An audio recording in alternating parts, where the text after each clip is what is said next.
पुराणों के अनुसार पूर्व काल में शिलाद नाम के एक ऋषि मुनि थे। वो ब्रह्मचारी थे।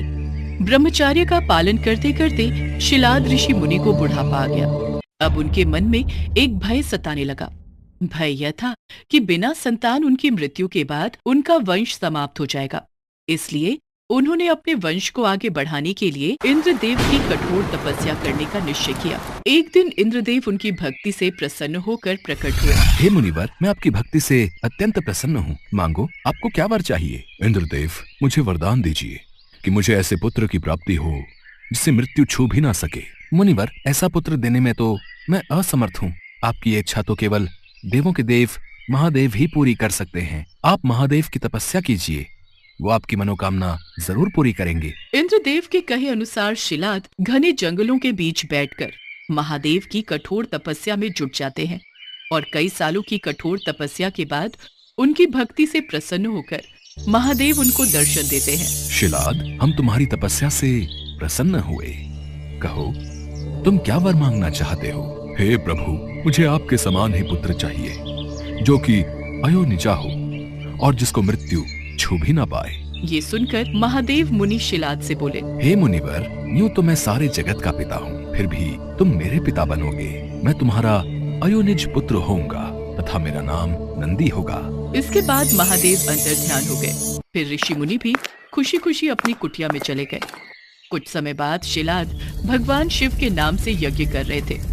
उसी यज्ञ कुंड से एक बालक उत्पन्न हुआ।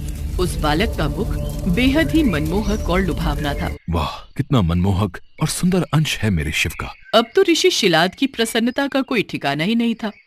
वह उसे अपने साथ घर ले आए और उसका लालन पालन करने लगे।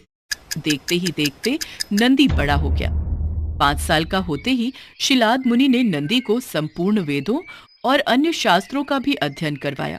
और फिर जब वो 7 वर्ष का हुआ तो एक दिन ऋषि शिलाद के घर मित्र और वरुण नाम के 2 सन्यासी आए। ऋषि शिलाद की आज्ञा से नंदी ने दोनों सन्यासियों का खूब आदर सत्कार किया, उन्हें भोजन कराया। खाइए मुनिवर, खाइए। अगर आपको किसी और चीज की भी आवश्यकता है तो मुझे बताइए। नहीं नहीं, हमारा पेट भर गया। हमें और कुछ नहीं चाहिए। आपका बहुत बहुत शुक्रिया। ऋषि शिलाद के घर मिले इस सेवा भाव से दोनों सन्यासी अत्यधिक प्रसन्न हुए।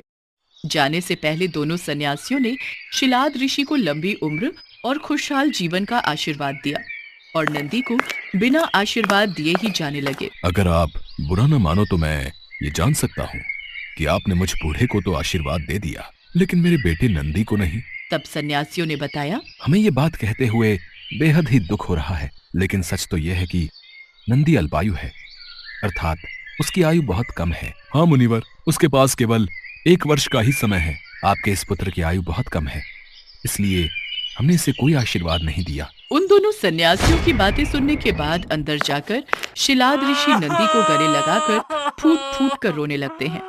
तब नंदी अनजान बनते हुए उनसे पूछते हैं, पिताश्री, आपको ऐसा कौन सा दुख आ पड़ा जो आपका शरीर इस तरह कांप रहा है और आप फूट फूट कर रो रहे हैं? पुत्र, सन्यासियों ने बताया कि तुम अल्पायु हो और इस बात से मैं बेहद दुखी हूँ। तुम ही बताओ, मेरा ये दुख कैसे दूर होगा? पिता के मुख से ऐसी बातें सुनकर नंदी हंसने लगता है और कहता है, आपने मुझे स्वयं भगवान शिव के आशीर्वाद से पाया है, तो मेरे इस जीवन की रक्षा भी भगवान शिव ही करेंगे। आप इस बात की बिल्कुल भी चिंता न करो।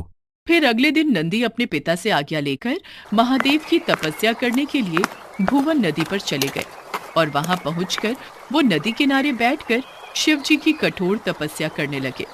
बालक नंदी की कठोर तपस्या देख महादेव कुछ समय बीत जाने के बाद नंदी के समक्ष प्रकट हुए, परंतु जब नंदी ने महादेव को देखा तो वो भूल ही गए कि वो लंबी उम्र के लिए तप कर रहे थे। तत्पश्चात महादेव ने कहा, नंदी पुत्र, मैं तुम्हारी तपस्या से बेहद ही प्रसन्न हूँ। मांगो, तुम्हें क्या वर चाहिए वत्स? प्रभु, मैं ताउम्र आपके सानिध्य में रहना चाहता हूँ। मुझे सदा के लिए अपने चरणों में जगह दे दीजिए। हे शिलानंदन, तुम्हें मृत्यु का भय कहाँ? तुम तो मेरे ही समान हो। तुम अजर अमर बनकर सदा मेरे संग ही रहोगे।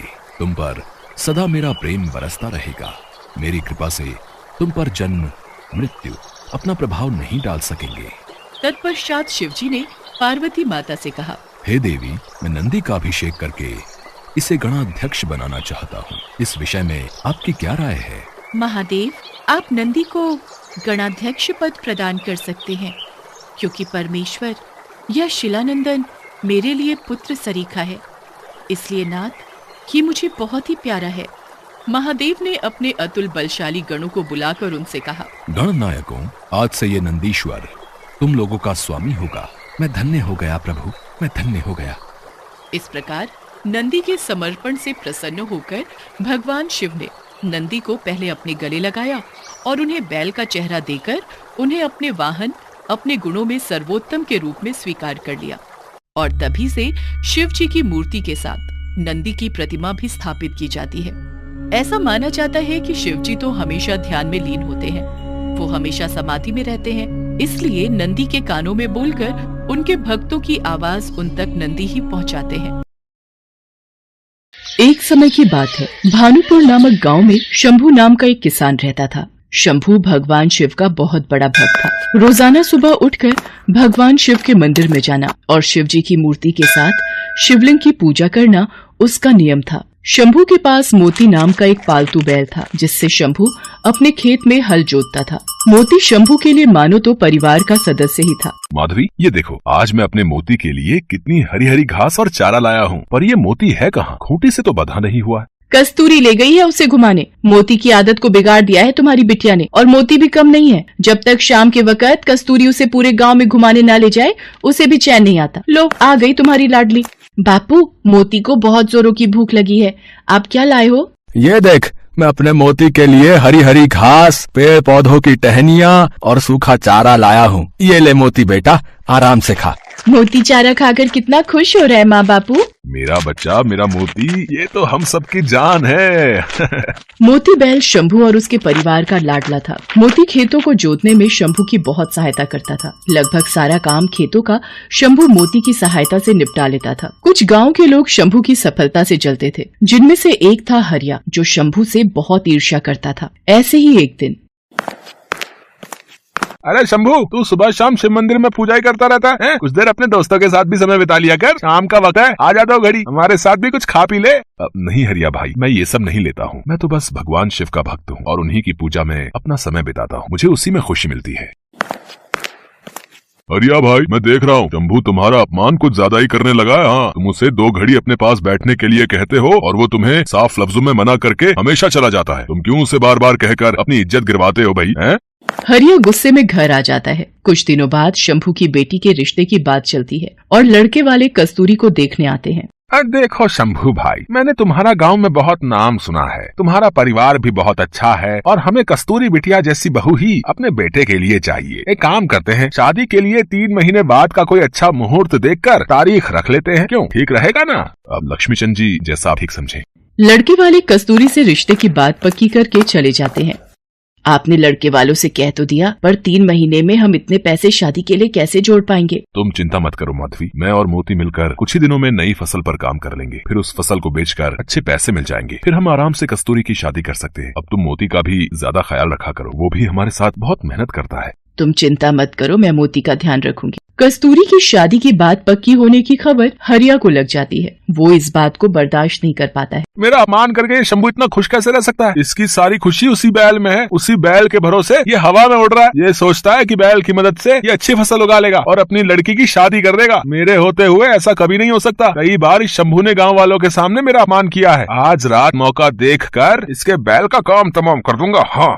आधी रात के वक्त जब सब सो रहे थे, तब हरिया उठा और उसने शंभू के घर जाकर मोती के चारे में जहर मिला दिया। सुबह जब शंभू की आंख खुली तो उसने देखा, ये क्या हो गया माधवी? कस्तूरी बिटिया, जल्दी आओ, देखो हमारा मोती बेसुध पड़ा हुआ है। इसके मुंह से झाग निकल रही है। कहीं इसने कुछ गलत तो नहीं खा पी लिया? हे शिव शंकर, मेरे मोती को ये क्या हो गया? हे भोलेनाथ, हमारा मोती नहीं मर सकता, इसे कुछ नहीं हो सकता।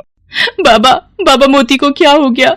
मोती कुछ बोल क्यों नहीं रहा? हे भोलेनाथ, ये क्या अनर्थ हो गया? हमारा मोती इस दुनिया से कैसे जा सकता है? हमारा मोती, हमारा बच्चा। मोती के मर जाने से शंभू, माधवी और कस्तूरी तीनों का बहुत बुरा हाल था। एक दिन शंभू भगवान शंकर के मंदिर में सिर पटक पटक कर खूब रोया। हे ईश्वर, मेरे मोती को क्या हो गया? मुझे मेरा मोती वापस दे दो प्रभु। मैंने आपकी हमेशा सच्चे मन से पूजा की है। मेरे मोती को आप ऐसे नहीं छीन सकते। यदि मैंने सच्चे मन से आपकी पूजा की है तो प्रभु मेरे दुख दूर करो। मेरे मोती को वापस भेज दो प्रभु। शंभू भगवान शंकर की मूर्ति के आगे बिलक बिलक कर रो रहा था। तभी उसे मंदिर के द्वार पर एक बैल आता दिखाई दिया, जो देखने में बिल्कुल मोती के जैसा ही था। मोती, हे ईश्वर, ये बैल तो बिल्कुल मेरे मोती जैसा है। आसपास तो इसका कोई मालिक दिखाई नहीं दे रहा। ये कहाँ से आया है? हे प्रभु, ये आपकी कैसी लीला है? आपने मेरे लिए मेरे मोती जैसा हूबहू एक बैल भेज दिया। शंभू भगवान शंकर का आशीर्वाद मानकर खुशी खुशी उस बैल को घर ले आता है और आकर सारी बात माधवी और कस्तूरी को बताता है। बाबा, ये बैल तो बिल्कुल हमारे मोती जैसा है। मुझे तो ऐसा लगता है भगवान शंकर ने हमारे मोती को वापस भेज दिया है। देखो बाबा, ये मुझे पहचानता है, मेरे हाथों से चारा भी खा रहा है। हे शिव शंकर, आपने इस बैल को भेजकर हमारे सारे दुख दूर कर दिए, वरना मोती के बिना तो हम बिल्कुल अकेले हो गए थे। मोती के रूप में उस बैल के आ जाने से शंभू की सारी परेशानी दूर हो गई थी। मानो उस बैल में ऐसा क्या जादू था कि मोती जब शंभू के साथ उस बैल से हल जोतता तो मिनटों में काम पूरा हो जाता। कुछ ही दिनों में शंभू के खेत फसल से लहराने लगे। फसल पककर तैयार हो गई। शंभू ने उसे अच्छे दामों में बाजार में बेच भी दिया। कस्तूरी की शादी के दिन नजदीक आ रहे थे। शंभू उस बैल की मदद से खेत पर बहुत जल्दी काम करने लगा था। ये बात जब हरिया को पता चली तो उसने दोबारा अपनी चाल चलने की सोची। इस शंभू की तो खुशी का ठिकाना ही नहीं है। बड़े जोर शोर से अपनी बेटी की शादी की तैयारियां कर रहा है। इसके पास दूसरा बैल जब से आया है तब से ये ज्यादा खुश दिखाई दे रहा है। मुझे इसके दूसरे बैल को भी मारना होगा। सब सो चुके हैं। जल्दी से इस बैल के चारे में जहर मिला देता हूँ। ये भी मोती के पास ऊपर पहुँच जाएगा। हरिया जैसे ही उस बैल के पास जाता है, बैल मानो किसी जादुई शक्ति से अपनी रस्सी खोल लेता है और हरिया के पीछे भागने लगता है। हरिया चिल्लाता है, कोई बचाओ, बचाओ, मुझे ये बैल मार देगा, मुझे मार देगा, मुझे माफ कर दो, मुझे माफ कर दो, मैं ऐसी गलती दोबारा नहीं करूंगा। मोती बेटा, रुक जाओ, हरिया के पीछे मत भागो। शंभू भाई, मुझसे गलती हो गई। मैंने ही तुम्हारे पहले बैल को जहर देकर मारा था। मैं इसे भी जहर देकर मारने वाला था, पर पता नहीं ये बैल कोई जादुई बैल है। इसने अपनी रस्सियां खोल ली और मेरे पीछे भाग पड़ा। इससे कहो मुझे माफ कर दे। मैं आज के बाद कभी भी किसी के साथ गलत नहीं करूंगा। जैसे ही हरिया अपनी गलती मानता है, वो बैल शांत हो जाता है और वापस शंभू के पास लौट आता है। गांव के लोगों की सलाह पर हरिया को उस गांव से निकाल दिया जाता है। हरिया को उसके किए की सजा मिल जाती है। शंभू धूमधाम से अपनी बेटी कस्तूरी की शादी करता है। शंभू और माधवी उस बैल को भगवान शंकर का आशीर्वाद मानकर उसके साथ खुशी खुशी रहने